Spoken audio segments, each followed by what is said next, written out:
Pour la première fois dans l'histoire, des gens et des machines travaillent ensemble à la réalisation d'un rêve. Une force solidarisante ne connaissant aucune frontière géographique, sans souci de race, croyance ou couleur. Une nouvelle ère dans laquelle la communication unit les gens. C'est l'arrivée du net. Vous voulez savoir comment ça marche? Cliquez ici pour commencer votre voyage dans Internet. Que s'est-il passé exactement lorsque vous avez cliqué sur ce lien? Vous avez libéré un flot d'informations. Cette information est acheminée à votre propre salle du courrier où M. IP la place dans des paquets qu'il étiquette et qu'il envoie à leur destinataire. Chaque paquet ne doit pas dépasser certaines dimensions. La salle du courrier doit décider comment diviser l'information et comment l'empacter.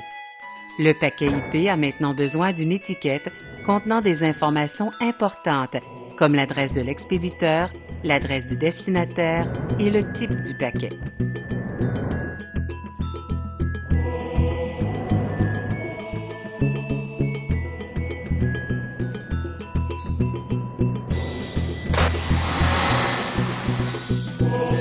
Comme ce paquet particulier s'en va dans Internet, il lui faut aussi l'adresse d'un serveur mandataire qui a un rôle spécial que nous verrons plus tard.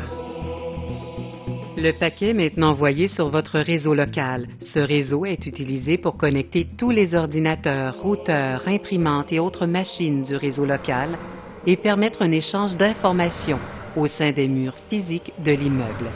Le réseau local est un endroit très peu contrôlé et, malheureusement, des accidents arrivent.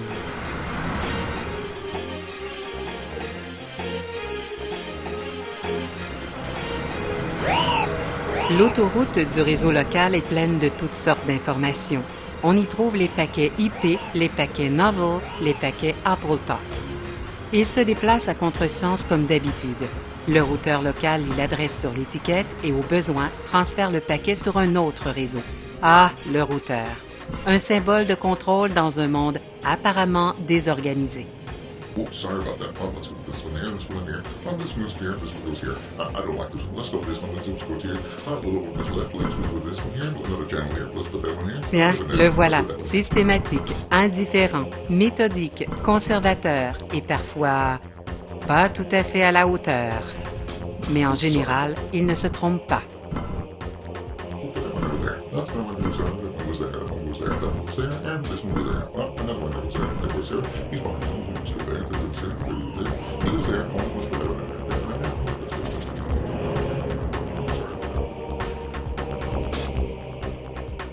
En quittant le routeur, les paquets se dirigent vers l'intranet de votre entreprise et vont droit au commutateur du routeur. Un peu plus efficace que le routeur, le commutateur du routeur joue un double jeu avec les paquets IP, les remettant adroitement sur le bon chemin, un peu si vous voulez comme un guide intelligent pour machine à boules numérique.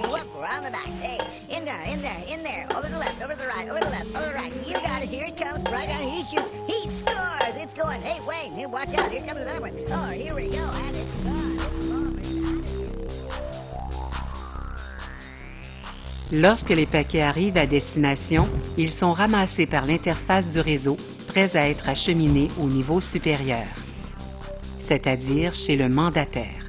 Le mandataire est utilisé par de nombreuses entreprises comme un intermédiaire dans le but de réduire la charge sur leur connexion Internet et aussi pour des raisons de sécurité. On peut voir que les paquets ont tous des dimensions qui varient selon leur contenu.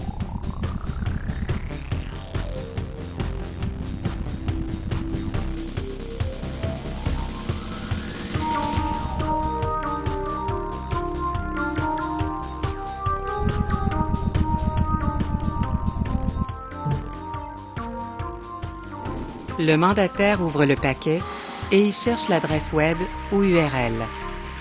Si l'adresse est acceptée, le paquet poursuit sa route vers Internet.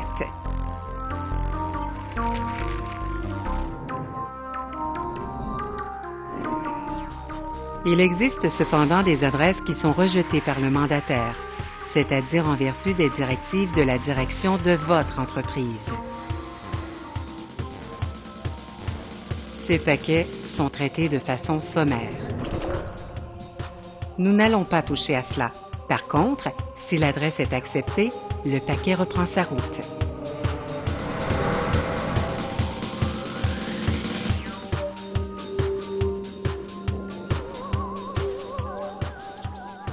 Puis on trouve le coupe-feu. Le coupe-feu d'une société sert à deux choses. Il empêche certains éléments malveillants de passer d'Internet à l'intranet. Il peut aussi empêcher que des informations confidentielles de la société ne soient envoyées dans Internet. Ayant traversé le coupe-feu, le paquet est repris en charge par le routeur qui le place sur une route beaucoup plus étroite, appelée aussi bande passante. Il est évident que cette route n'est pas assez large pour contenir tous les paquets. Et vous devez vous demander ce qui arrive aux paquets qui ne tiennent pas la route. Eh bien, si M. IP ne reçoit pas la confirmation qu'un paquet a été reçu dans les délais requis, il en envoie tout simplement une copie.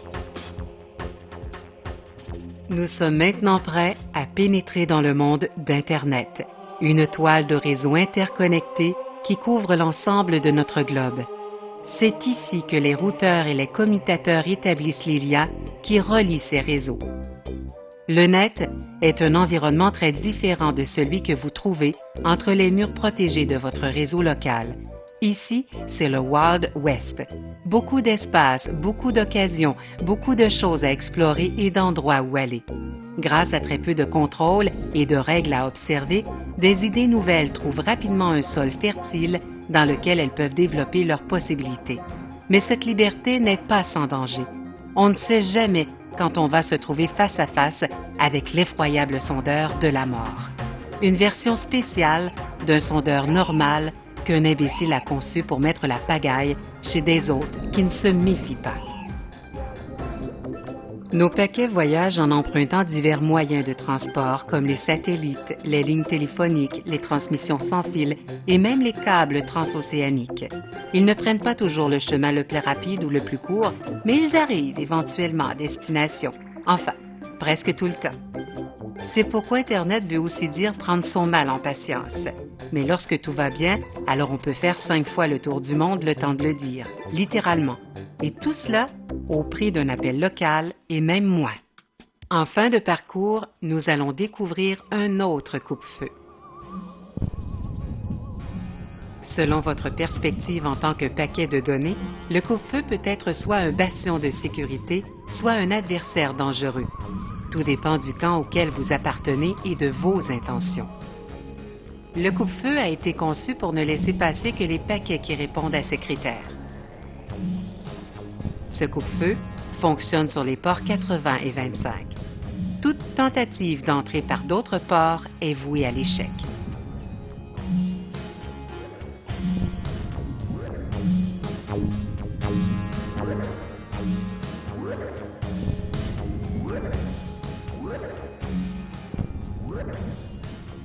Le port 25 est utilisé pour les paquets de courriel, alors que le port 80 sert d'entrée aux paquets provenant d'Internet et se dirigeant vers le serveur Web. À l'intérieur du coupe-feu, les paquets sont inspectés plus attentivement. Certains paquets passent vite à la douane, pendant que d'autres ont l'air un peu plus douteux. L'officier du coupe-feu ne se laisse pas tromper facilement, comme lorsque ce paquet sondeur de la mort essaie de se faire passer pour un paquet sondeur normal. It's okay, Norm. It's okay. No problem. Have a nice day. Be out of here. Bye. Pour tous les paquets qui ont eu la chance de survivre jusque-là, le voyage touche à sa fin.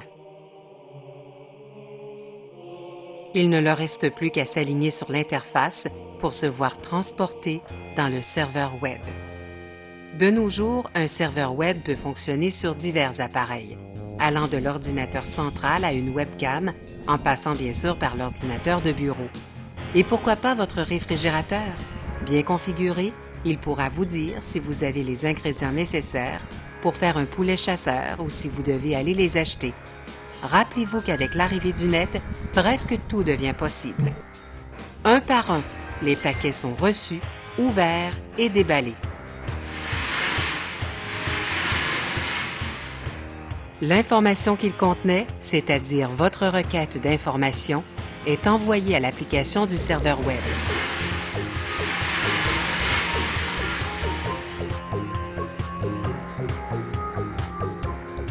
Le paquet lui-même est recyclé.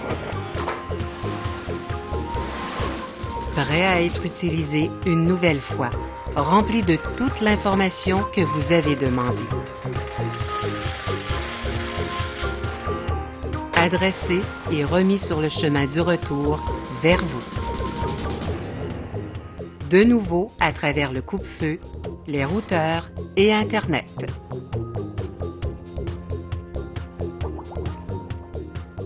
De retour au travers du coupe-feu de votre entreprise.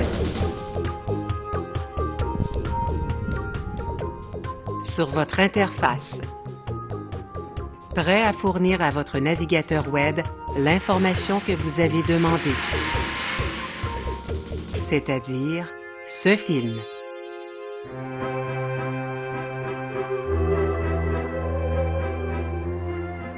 Heureux des efforts accomplis et ayant confiance en un monde meilleur, nos paquets de données chevauchent heureux vers le coucher de soleil d'une nouvelle journée, sachant qu'ils ont bien servi leur maître. N'est-ce pas là un bel épilogue?